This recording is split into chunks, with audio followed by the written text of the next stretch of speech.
Nous sommes enfants de Dieu, consacrés du monde. Genèse 14, 1-16. Dans le temps d'Amraphel, roi de Shinéar, d'Arjok, roi d'Élazar, de Kédorlaomé, roi d'Élam, et de Tidil, roi de Gojim, il arriva qu'ils firent la guerre à Béra, roi de Sodome, à Birsha, roi de Gomorre, à Shinab, roi d'Adma, à Shemébé, roi de Tseboïm, et au roi de Béla, qui est Tsoar. Ces derniers s'assemblèrent tous dans la vallée de Sidim, qui est la mer Salée. Pendant 12 ans, ils avaient été soumis à Kédorlaomé, et la 13e année, ils s'étaient révoltés.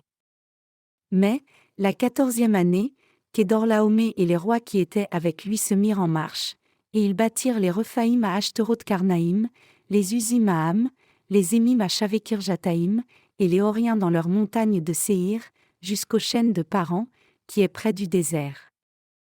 Puis ils s'en retournèrent, vinrent à Mishpat, qui est Kadès, et bâtirent les Amalécites sur tout leur territoire, ainsi que les Amoréens établis à Hatsatson-Tamar.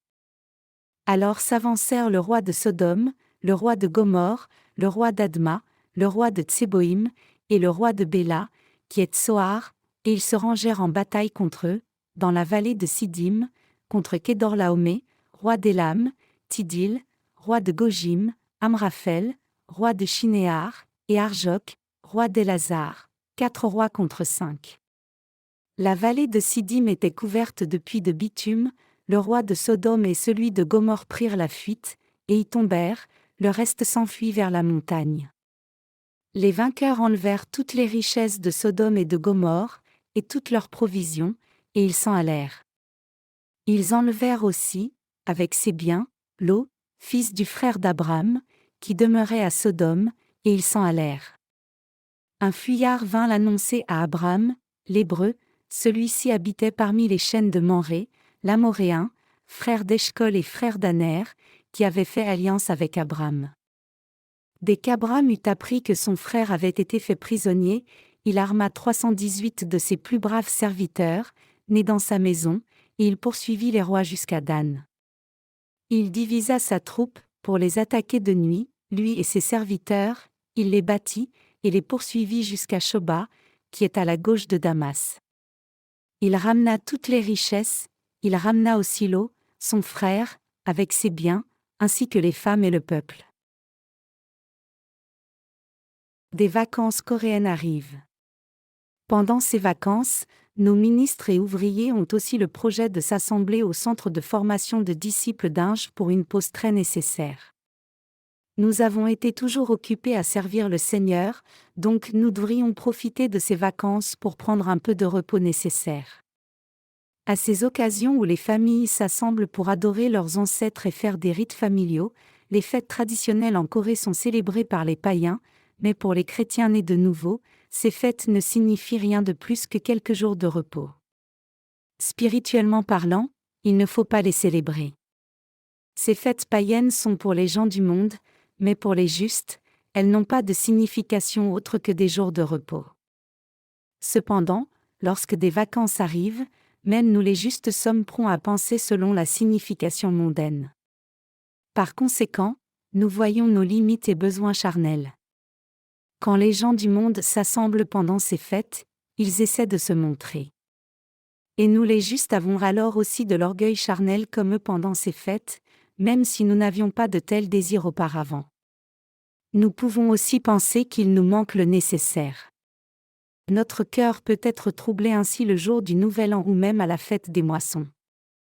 Une fois que nos pensées s'inclinent vers la chair, notre orientation dans la vie prend une direction charnelle. Nous voyons encore davantage de limites chez nous, nos pensées succombent à des faiblesses, ou nous tombons dans la tentation. Nous ne devons pas laisser cela nous arriver. J'ai dit toutes ces choses mais une fête arrive, et nous les justes ne devons pas en faire usage mais prendre seulement un peu de repos nécessaire. Puisque nous n'avons pas souvent de pause, nous devons profiter de ces vacances. Si c'est possible, il serait idéal que les justes s'assemblent et se reposent. Si nous nous assemblons plutôt avec des pécheurs, nous les entendrons se vanter de ce qu'ils ont fait, combien leurs enfants ont du succès, combien leurs fils et filles sont bons pour eux, et ainsi de suite. Entendre ces histoires nous tentera à désirer des choses matérielles et être avares face aux choses charnelles. Les gens mondains se vantent même s'ils n'ont rien de quoi être fiers. Cependant, quand nous regardons dans une perspective spirituelle, ce n'est pas si important. Nous devons savoir que les justes ont vraiment du succès.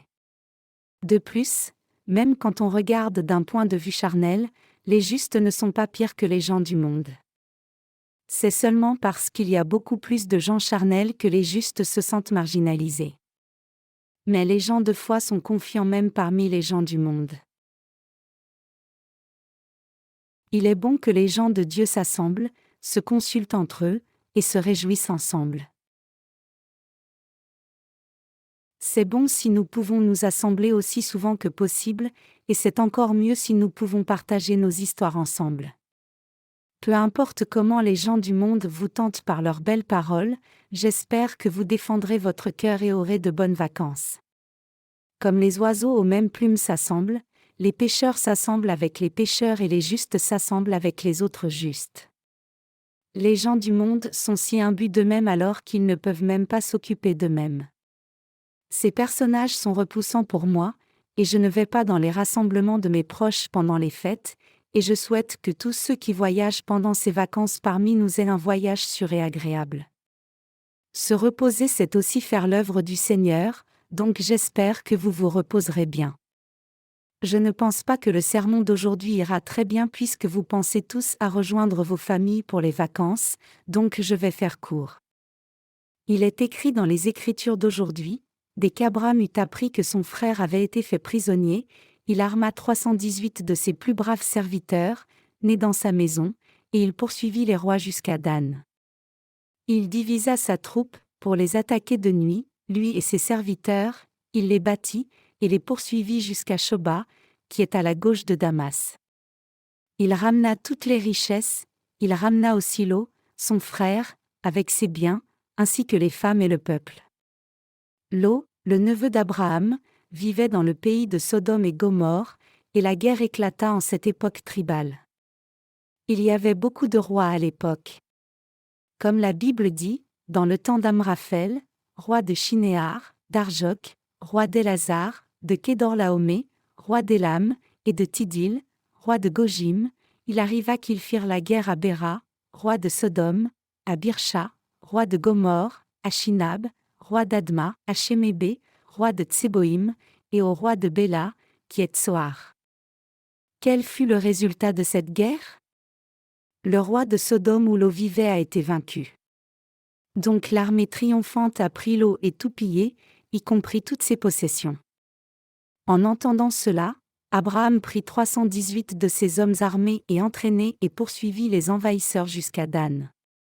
Avec ses ouvriers de Dieu nés et élevés dans sa maison, il a récupéré Lot avec tous ses biens.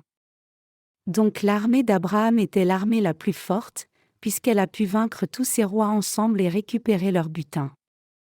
Abraham avait beaucoup de serviteurs entraînés avec lui. Donc, quand il a entendu que la guerre avait éclaté et que son neveu Lot avait été kidnappé et ses possessions pillées, Abraham a pris ses hommes entraînés qui étaient nés et élevés dans sa propre maison, et avec ses ouvriers de Dieu il a ramené Lot. Cela nous montre qu'Abraham avait sa propre tribu. Et cette tribu n'avait pas moins de 318 guerriers bien entraînés. Abraham a pris ses guerriers, a vaincu l'armée envahissante, et a ramené Lot. C'était le plus grand accomplissement, puisque chaque tribu de l'armée qui envahissait devait avoir au moins quelques centaines de soldats chacune. Il y a environ 300 membres dans toutes nos églises de par la Corée. Vous et moi sommes de tels ouvriers de Dieu. Vous et moi sommes les serviteurs de Dieu et ses ouvriers.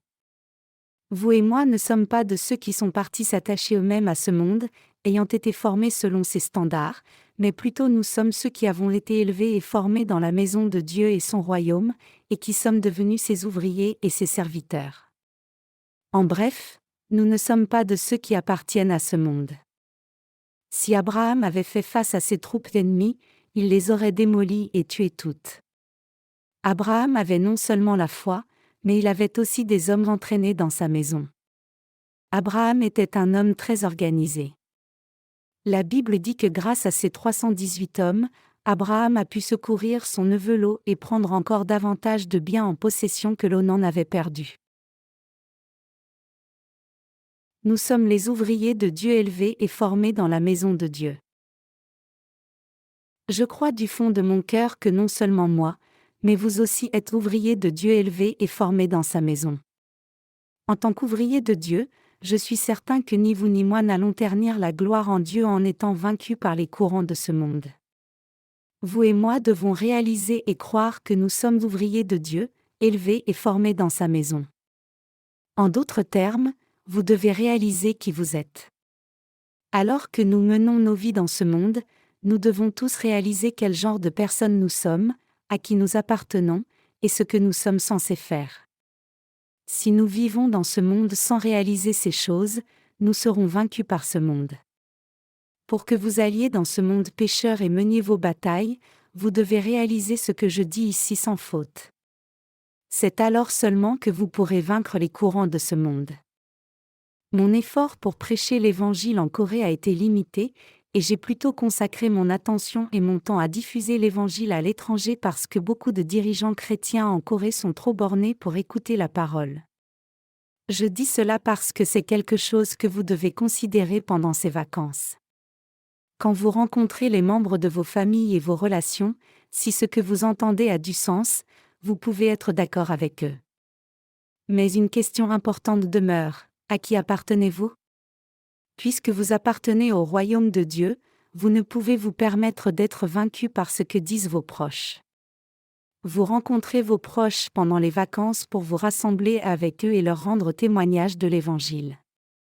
Vous allez, en essence, faire l'œuvre de Dieu, donc au lieu d'être trompé par les gens du monde, vous devez rentrer rapidement après avoir fait votre travail.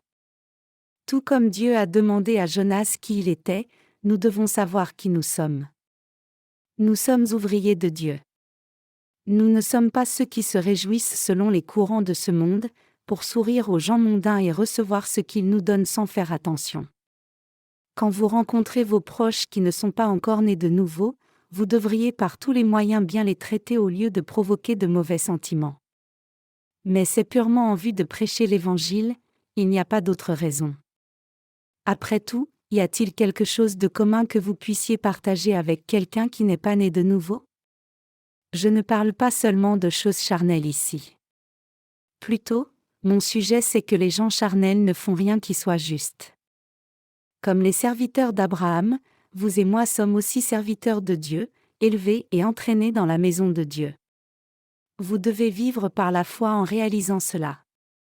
Pendant ces vacances et toutes les autres vacances, ce que vous devez garder à l'esprit, c'est que vous ne devez jamais vivre en accord avec les courants de ce monde. Nous avons notre propre courant à suivre. Notre courant est celui qui prêche l'Évangile et sauve les âmes. Comment pouvons-nous permettre à nos cœurs de suivre ceux qui ne sont pas nés de nouveau? Nous ne pouvons les suivre. Si nous nous mettions de leur côté, où entendraient-ils la parole du salut, l'Évangile authentique? Le faire serait comme les tuer de nos propres mains. Vous et moi sommes le sel et la lumière du monde. Si nous devions agir de façon charnelle sans suivre l'Évangile, le courant de l'Église de Dieu, et sa direction spirituelle, nous abandonnerions toutes ces âmes perdues. Nous devons tous saisir cela clairement et vivre par la foi. Pendant ces vacances, je vous demande de garder votre foi et de défendre votre cœur. À aucun moment vous ne devez perdre de vue votre identité d'ouvrier de Dieu. Même si c'est inévitable pour vous d'aller dans le monde et de rencontrer ceux qui ne sont pas nés de nouveau, vous devez toujours au moins défendre votre cœur. Vous devez marcher par la foi. Si vous perdez votre cœur et vous joignez au monde, les conséquences seront désastreuses. Vous devez supporter toutes choses par la foi. Il y a tant de travail à faire, de la gestion de nos affaires à la publicité, les bannières, la gestion de notre site web, et le développement d'excellents produits imperméables. Nous avons de la compassion pour ceux qui ne sont pas encore nés de nouveau, donc nous essayons de leur prêcher la parole bénie, mais leur cœur est devenu si dur. Parfois nous nous sentons si frustrés que nous ne voulons plus rien avoir à faire avec eux. Cependant, Mes chers croyants, c'est précisément dans des moments comme cela que vous devez défendre votre cœur et ne jamais oublier le fait que vous êtes tous les ouvriers précieux de Dieu.